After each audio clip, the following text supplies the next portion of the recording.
Oh no, not again. Eunice, come back here right away. I can't take this anymore. What did I tell you? I told you to make hot breakfast, and what have you just done? Does all of this come from the fridge? They are all cold for me to eat right now. This morning, I had a really important meeting, so I had to wake up really early to make breakfast. And of course, you know that food won't be hot all the time for us to eat, right? I'm so sorry for this, but actually, you can just simply put them in the microwave. They'll taste just like new, I'm sure. Oh my goodness. I can't believe in my ears. I'm expecting my daughter-in-law to cook me a simple hot breakfast.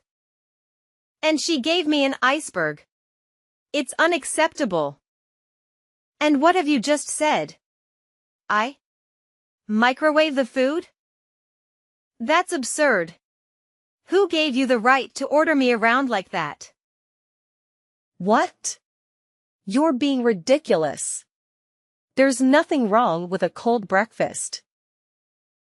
You can just simply fix it by using your own microwave, push the button, and a hot meal is right there for you. Is pushing those buttons that challenging for you to do? Well, so now you're beginning to speak against my words, is that right? Yeah, right, you're working at a company now.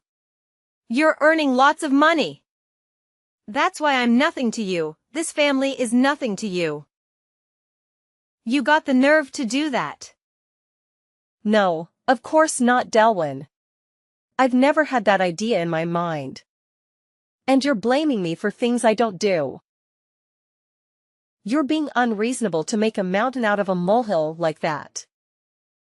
I've done my best to serve this family. But you're treating me like dirt. Oh. Now you're trying to twist my words, Eunice. Don't play innocent with me. I see right through your facade.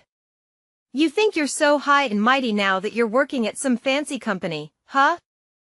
Money has changed you, hasn't it? You've forgotten about this family and all we've done for you. That's not true, Delwyn. How can you say such hurtful things? I've never once disregarded this family or treated you with disrespect. You're blowing things out of proportion and putting words in my mouth. It's unfair and unjust to me, you know? Unfair? Unjust? Oh, spare me your righteous indignation, Eunice. I've witnessed your behavior firsthand. You think because you have a job and money, you're superior to the rest of us? Well, I used to think you're a different person, Eunice. I thought that you could become a nice and obedient daughter-in-law in this family. And after all, you made me disappointed. That's not who I am, Delwyn. I've worked hard to contribute to this family. I've always treated you and this family with respect and care. It hurts that you would accuse me otherwise. And can't you see my effort? Apart from doing my job, I always try my best to complete all the housework that you assign me. Everyone in this house can see that, but you never acknowledge that, or you pretend not to see it, I don't know. Oh, don't even get me started, Eunice. I mean, seriously, can you believe the audacity? Trying to play the victim card like you're some kind of innocent angel? Ha! I've seen through all your little tricks and cunning lies. You can't fool me with your made-up sub-stories. It's just pathetic, really. And let's talk about their purpose here. I mean, what reason do you even have to live under this roof with us? Mervyn brought you here to be my daughter-in-law, and that's it. Your job is to listen to me, follow my orders, and that's as simple as it gets. But no, you can't even manage to do that properly. I don't understand what you're good for, to be honest. Oh, and don't you dare bring up your job as some kind of excuse for your lazy attitude. Like seriously, who do you think you are? Your job doesn't give you the right to slack off and ignore your responsibilities here at home. It's just plain lazy, if you ask me. I mean, what can you actually do besides making excuses and striking your duties? Honestly, I'm just fed up with your whole attitude, Eunice. It's irritating beyond belief. You need to step up, start pulling your weight, and show some respect for this family. I'm tired of your constant drama and lack of commitment. It's about time you started acting like the daughter-in-law I expected you to be. That's not true. He brought me here to be his wife. Not to be a slave of yours. You're talking to me like you're talking to your dumb housemaid. You don't have the right to belittle me like that. I don't deserve this treatment from you. Wait, hold on a second. Are you seriously trying to pin the blame on me? Even when I'm teaching you how to be a good daughter-in-law. That's a low blow, Eunice. I can't believe you'd even go there. Delwyn, I'm not trying to shift the blame entirely onto you. I acknowledge my own responsibilities and actions. But let's be fair here, everyone has their own way of doing things. And your expectations may not align with mine. Calling me a lazy sloth won't solve anything. And it's not fair to put Mervyn in the middle of our arguments. Why not? It's just that sometimes I worry about Mervyn and how he'll handle everything. I might have overreacted a bit there. But come on, Eunice, you have to admit that you've been slacking off lately. I mean, are you going to be just as useless at your new job? Sorry, couldn't help but throw in a little humor there. Ugh, you're being too much. I think you're making a fuss out of nothing here. And I tell you what, I'm trying to be respectful to you as much as I could. Don't you know that I'm having a meeting right now? But I'm responding to your messages, even when it's wasting my time. Just so you know, I'm done. I'm tired of these meaningless conversations. I'm gonna hang off. I'll talk to you later. No, I'm not done yet. Come back and make me breakfast. Are you gonna leave me here with this terrible stinky food? Eunice. Eunice. What a nuisance. The very next evening. Hey there, babe. Yeah, I just walked in the door and didn't spot you around. So you're still grinding away at work, huh? Hey Mervyn. Yeah, unfortunately I'm still here at the office. The workload today is insane, and I've got a ton of reports to wrap up. It's been a real marathon, to be honest. Dealing with all these documents can be quite draining. I can only imagine, Eunice. You've been putting in so many extra hours lately. I really think it's time you started prioritizing your own well-being. I mean, I'm genuinely concerned about you. Plus, this dreary weather isn't helping either. The last thing I want for you is to catch a nasty cold or something. Aw, thanks for looking out for me, Mervyn. I appreciate your concern. I know I've been burning the midnight oil lately. But I just want to make sure everything is in order at work. It's been a bit overwhelming, but I'll try to take better care of myself moving forward. I promise. That's all I ask, Eunice. I know you're dedicated and hardworking, but remember, your health and well-being should always come first. I don't want you to be running on fumes and neglecting your own needs. We need you in tip-top shape, both physically and mentally. You're absolutely right, Mervyn. I sometimes get caught up in the hustle and forget to take a breather. With your gentle reminder, I'll make it a point to listen to my body and give it the rest it deserves.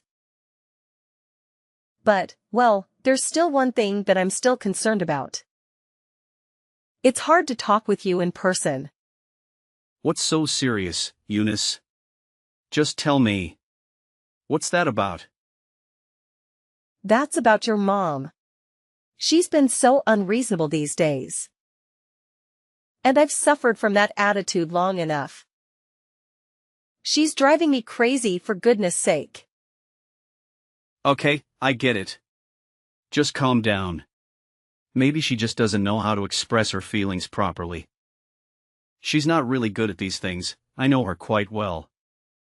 No, Mervyn. It's not simple like that. She never treats me like her real daughter-in-law. She always tries to insult me and blames me for not doing the chores. But you know I'm not that lazy kind of girl, right? I always do my best to make you and this family happy. Of course I understand. And I am always grateful for that. Thank you, but your mom doesn't see things that way. Yesterday, she scolded me for cooking her cold food. But I don't have any more time left to warm the food for her. But she even refused to warm the food herself, and said I was a useless, lazy daughter-in-law. It hurt me, you know? Oh my, are you for real? I'm shocked to hear this about my own mom. Is she that kind of mother-in-law? This can't be true. I know, but the truth hurts. I have tried to hide you from knowing this, but she just can't stop crossing the line. It's like she's being obsessed with blaming everything on me. If my mom hurts you that much, then I won't just stand there watching. You'll have to suffer from it no more. I have your back. Oh, I got an idea. Why don't we hire a housemaid? She'll do things for us, so you'll have more time to focus on your work. Oh, Mervyn, you really think your mom will be on board with the idea of having a maid? That would be a game changer for sure. I mean, having some extra help around the house would be such a relief. But you know your mom better than anyone. Do you think she'll actually go along with it? I can't help but worry that she'll be upset and resent me even more. Hey, Eunice, I understand your concerns, but trust me on this one. I'll talk to my mom about it, and I'm confident she'll see the benefits of having a maid. After all, she wants what's best for our family. And having some assistance around the house could actually make her life easier too. As her son, I have a good sense of what she's open to. And I believe she'll be receptive to the idea. Well, if you say so, Mervyn. I really hope you're right. It would be amazing to have that extra support. I can't deny that it would make a world of a difference in managing our household responsibilities. It's just hard for me not to worry about your mom's reaction. I don't want to create any more tension between us. Okay, just believe in me. I can do that. But it's late now, I'll tell her tomorrow. Is that okay with you? Any time is just fine, Mervyn. I trust in you. Good night. Okay, good night. Tomorrow. Eunice. Eunice. Are you still at work? I saw you heading to the office this morning. I've got something crazy to tell you. Hey, Delwyn. Yeah, I'm still here at work. What's going on? You sound really excited about whatever it is. Okay, brace yourself, Eunice, because you won't believe what happened. Your car is on fire. What the hell are you talking about? What happened to my car? Just tell me right now. I have already told you, it's on fire. I burned it to the ground. Wait, what? You came to my company and burnt my car? No, you can't do this to me.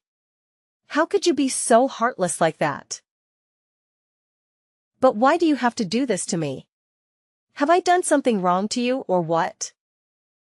Oh, please, Eunice. Don't try to turn this around on me. You're the one who's always playing the victim card. I'm just stating the facts here. It's not my fault you can't handle the truth. Seriously, Delwyn? You call me a victim card? Call yourself a mother-in-law? You're more like a meddling, judgmental monster-in-law. I can't believe you would stoop so low as to ruin my car. That's beyond ridiculous and shows how delusional you are. Delusional? Oh, please. I have every reason to be suspicious of your intentions. You've been nothing but trouble since you entered this family. Always looking for an easy way out, always trying to avoid any responsibility. It's clear to me that you're just lazy. Self-centered person who wants to take advantage of my son and this family. Now, you lost your car. It's certain that you'll soon have to crawl back to me and beg to do the chores. You know what, Delwyn? I'm tired of your constant negativity and baseless accusations. I've tried my best to be a good daughter-in-law and contribute to this family.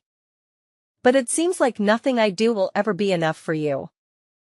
Your toxic behavior is driving a wedge between us. And I won't stand for it any longer. Oh, please, spare me the melodrama, Eunice. You're just trying to deflect attention from your own shortcomings. I've seen through your acts from day one. You can try to play the victim all you want. But I won't be fooled by your manipulative tactics.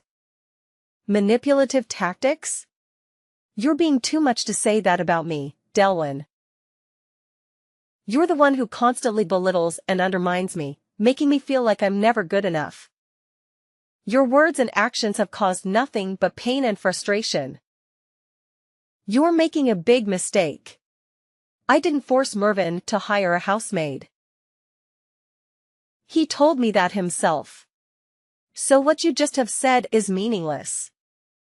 We both agree to the idea because we're all busy at work, so having a housemaid will save much time. Also, you can even ask her to do the chores anytime you want, which is good for you, too. I know that you're always thinking that I spend so much time at work that I can't do the household chores properly. So this would possibly be a good solution for us, don't you think? I've heard it all before. Don't try to twist the situation to make herself look like the innocent party here. You know very well how you've slapped off on your responsibilities in the past. And now you're trying to convince me that hiring a housemaid is some kind of mutually beneficial solution? Please. Look, Delwyn, I understand that you have your doubts and concerns. But I'm genuinely trying to find a solution that works for all of us. It's not about making excuses or playing the victim. It's about acknowledging our busy schedules and finding a way to manage our household more efficiently. Hiring a housemaid can alleviate some of the burden and allow us to focus on other important aspects of our lives. Oh, how convenient for you, Eunice. You expect me to believe that this sudden desire to hire a housemaid is purely driven by the need to manage our business schedules? I find it hard to believe that you're not just trying to share responsibilities and take the easy way out.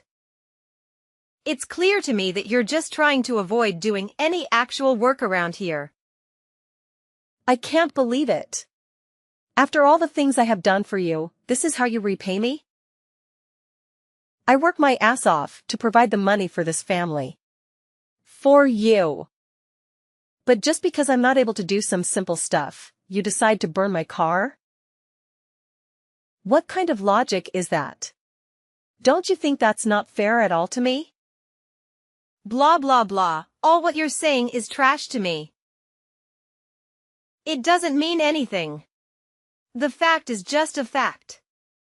You're a lazy cutting daughter-in-law who knows nothing but getting rid of your responsibility with the family. Is that enough to say about you? I know that your soul suffices to take care of this family. All you've ever thought of is work, work and work. How could you treat us that way?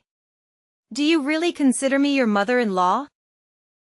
If you want to hire a maid that much, why don't you become a maid yourself? I'll be happier with that option as I don't have to pay for the salary.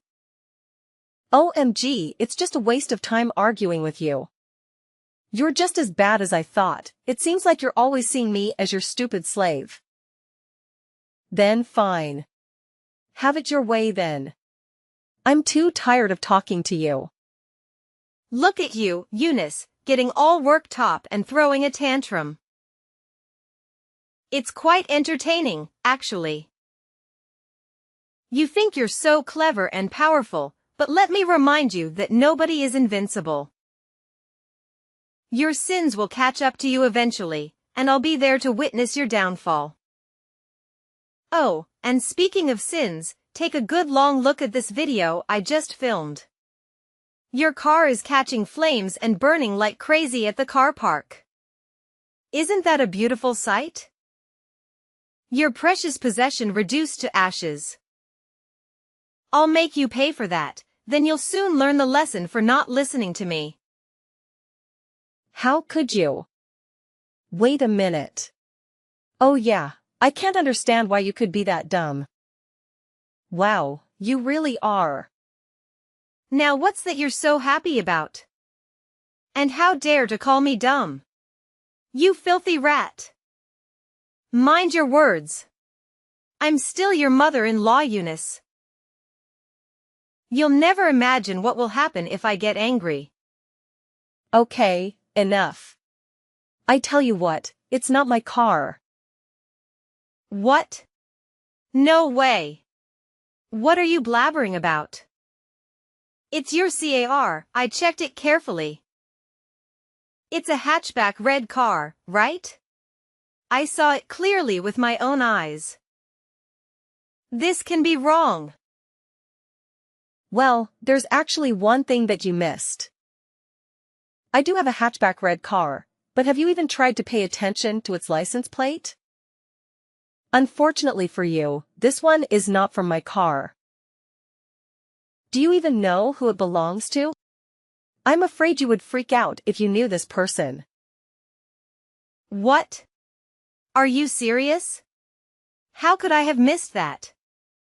But, it looks so similar to your car. I could have sworn it was yours. So just tell me who's the owner of this car? I'm dying to know it. Well, I don't want to play around with you also, so I'll spill the truth right now. It's my boss's car. And this license plate is from his car for sure. And guess who will have to cry right now? No, this can't be happening. So I ruined the wrong car?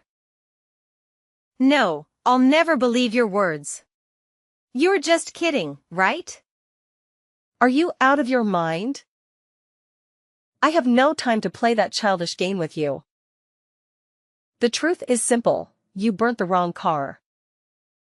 And much worse, the car you ruined belongs to my boss. Well, my boss just bought this car 3 days ago. He'll be incredibly furious when seeing this. Thank you for the video anyway, I've saved it on my phone. I'll go and tell this to him right away. You're going down. Please, Eunice, don't say that. I know things haven't been perfect between us, but I've always considered you as my daughter-in-law. Remember all the times I welcomed you into my home and treated you like a family? I did it out of love and care for both you and Mervyn. I've always wanted the best for you. Love and care? That's a laugh. All you've done is belittle and disrespect me.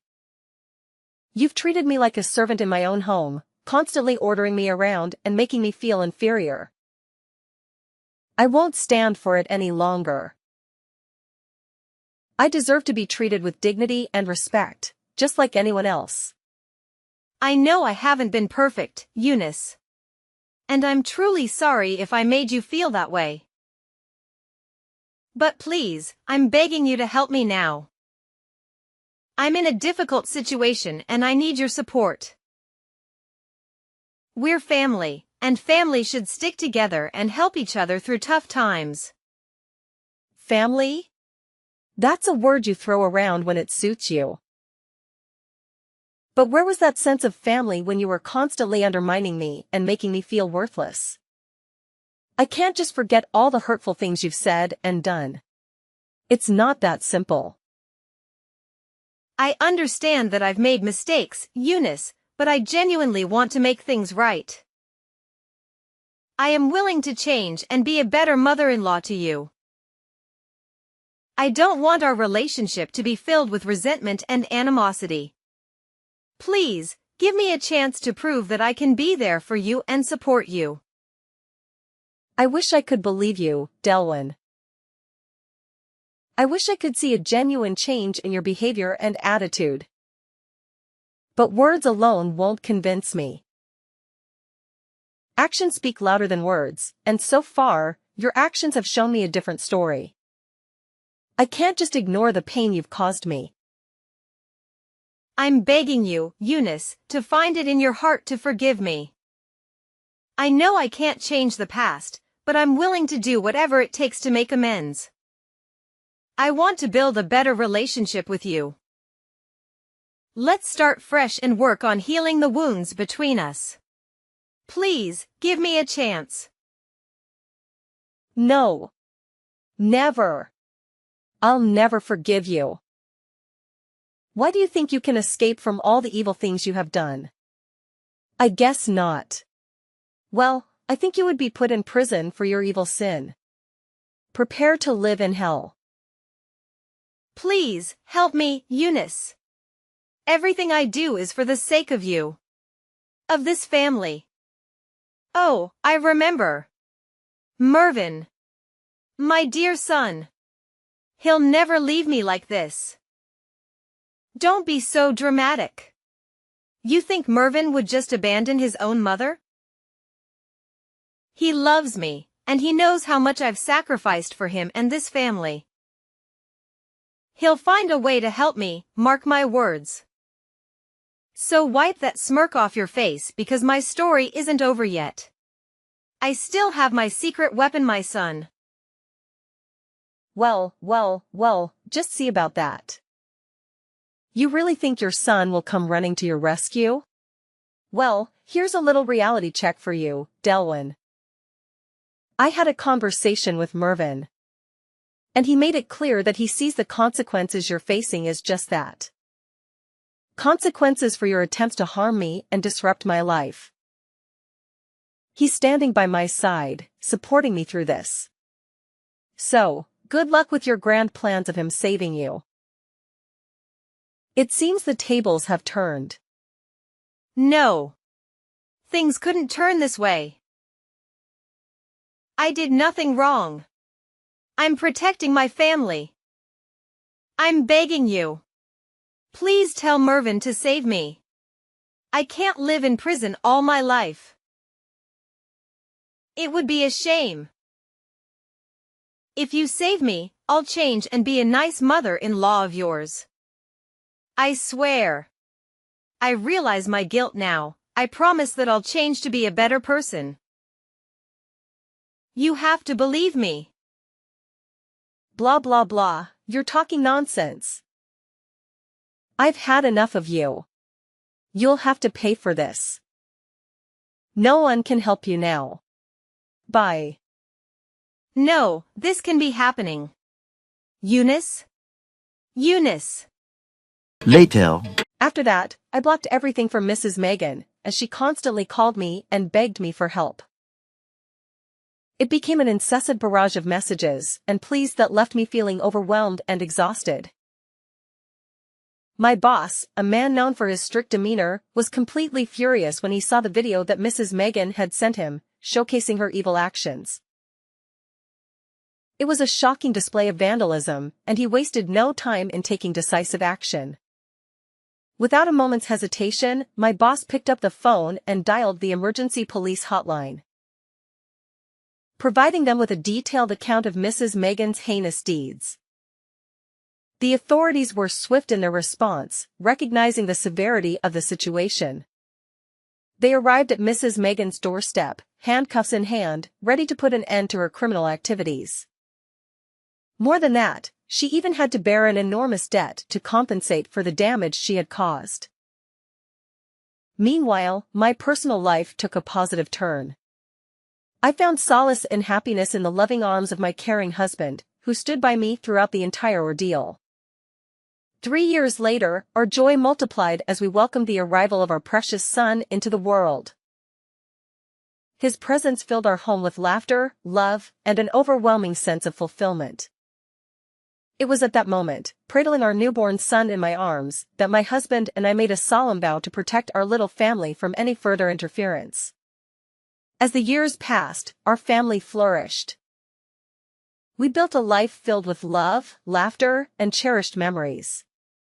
We surrounded ourselves with genuine friends and trustworthy individuals, carefully selecting those who shared our values and contributed positively to our lives. Looking back, I couldn't help but feel a sense of gratitude for the lessons learned from the tumultuous encounter with Mrs. Delwyn. It has taught me the importance of safeguarding my happiness and prioritizing the well-being of my loved ones. From that point forward, we embraced a future that was defined by the strength of our unity and the unwavering protection of our family's sanctuary.